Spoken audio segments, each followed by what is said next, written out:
I was 16. We were out in the middle of nowhere. I think the longer that we drove, like that pit in my stomach, it grew. And walking up to those, it was like an old wood barn and the double doors. And when we walked in, my heart, like just that feeling where you're just like, it sinks like into your stomach.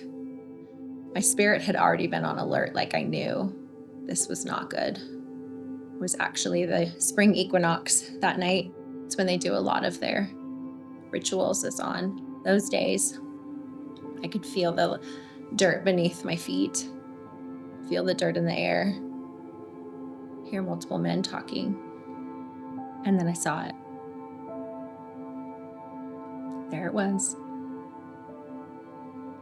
The altar made of concrete. And I knew that was for me. You can see their smug smiles. Like I couldn't understand how men that were supposed to be held places in the community that were there to be predators. How is that okay? That was the night that my ex traded me to the lead council member of an occult. I was supposed to be sacrificed that night, but he took a liking to me and instead decided that I was going to become his. There was no saying no, because once you've seen that, you don't say no. And they threaten your friends, and you've experienced that. You've had men, all 10 of them, do that to you in one night. You would do anything to save anyone from experiencing that. That's how I spent the summer before my senior year.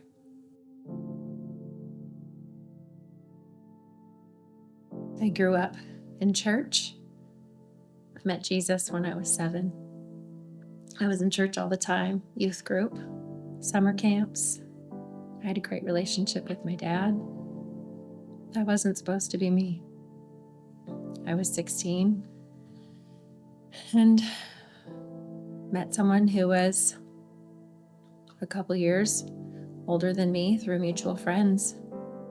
We started dating, I think because I grew up in the church, because I had a great family. I knew how I should be treated over the course of the 2 months that we dated, which was very short. He began to become violent. He began to rape me and attack me on repeat and just became very violent. I said, no more. Even with the threats and the intimidation that he was throwing out, I was like, no. And so I broke up with him, and he did not like that. Not at all. A couple weeks passed, and we ran into each other at a mutual friends hangout in a quite intimidating way. Asked me to go back into a back bedroom to talk. I knew it wasn't okay, but at the same time, I think at 16, it's not like you want everybody knowing that that's what had happened either, right? It's not, you don't want the group of people to know that that's what transpired. So I went into that back bedroom, and it happened again, except this time he said we were going for a drive. I was supposed to be sacrificed that night, but he took a liking to me and instead decided that I was going to become his. There was no saying no. At first, it was once or twice a week, and they became a lot more often because they're all about control, all about listening, obeying, and so sometimes it became daily. It just continued to escalate.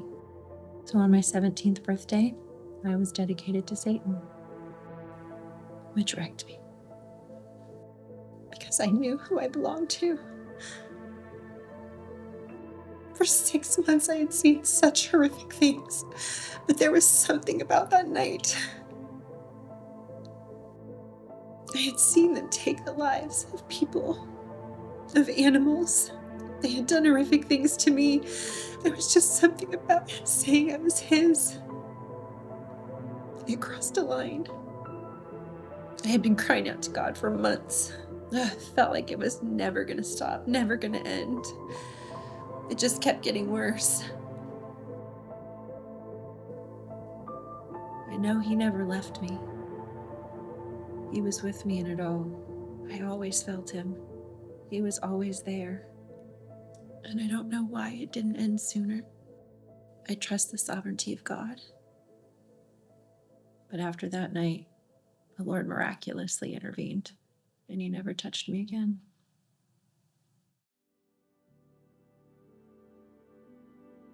It's interesting after you go through an experience like that with a man that is such evil, and then you meet someone who is the opposite.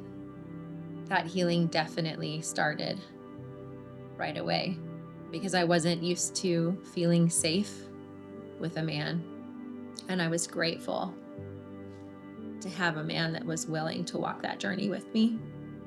It took me years before I would even stay at my own home alone, but the Lord slowly worked on my heart. He's so faithful that way, so patient, so kind. I think as you just faithfully begin to surrender, to trust him, he's the one that I really trusted. And over the course of time, as I continued to give him my yes and let him into every area and every part of me, and give him every part of me, he mended every part of me. He heals everything. He makes all things new in a way that only he can do. I am sane and full of joy and have a beautiful family, 6 wonderful children, 3 beautiful grandbabies, all because of Jesus, because of the beautiful power of Jesus. My name is Anya Koma, and I'm a licensed mental health counselor, an EMDR therapist, a certified TBRI practitioner, an ordained minister, and the chief program officer over an amazing team at Helping Captives, a survivor-led organization.